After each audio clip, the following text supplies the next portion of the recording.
Chapter 553. Fury was a little annoyed by this unexpected response. He thought that Lord Adair would agree to his marriage proposal without hesitation and immediately accept his son as their family's son-in-law. However, Lord Adair had rejected his proposal over and over again. Humiliation and confusion filled Fury's mind.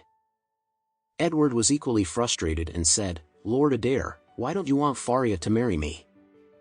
Our Whale family is the #1 family in the South region. Even in this country, how many could dare say that they are better than me, Edward Whale?" Lord Adair smiled gently at him and said, "Of course, young Master Whale is a very excellent gentleman, but you can't force feelings to grow out of nowhere. You can take a horse to the water, but you cannot make him drink."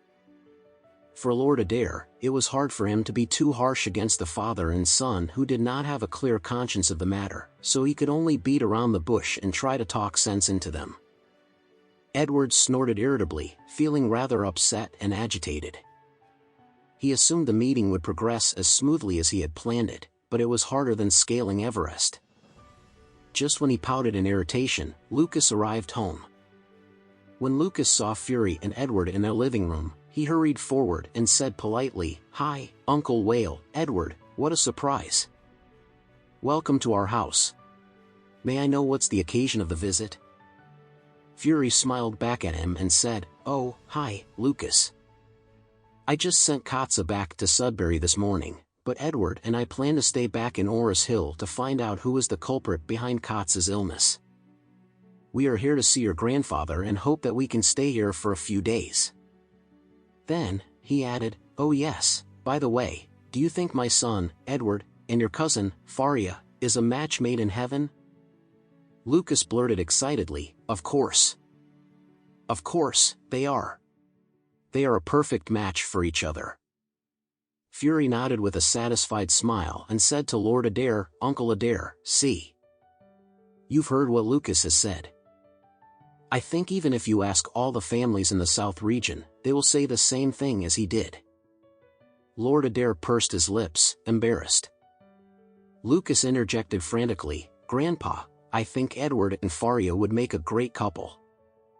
If they are married, it will be a strong alliance between the two families too." Lucas knew what his grandfather was thinking. The old man wanted Faria to be with Alex. However, he strongly opposed it.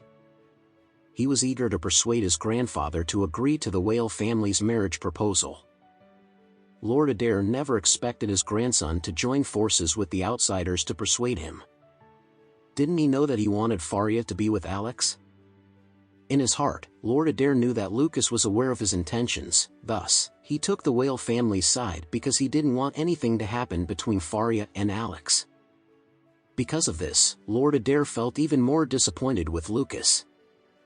Lord Adair was a man with a sophisticated mind through his lifelong experience, and he could see right through Lucas's little tricks and schemes.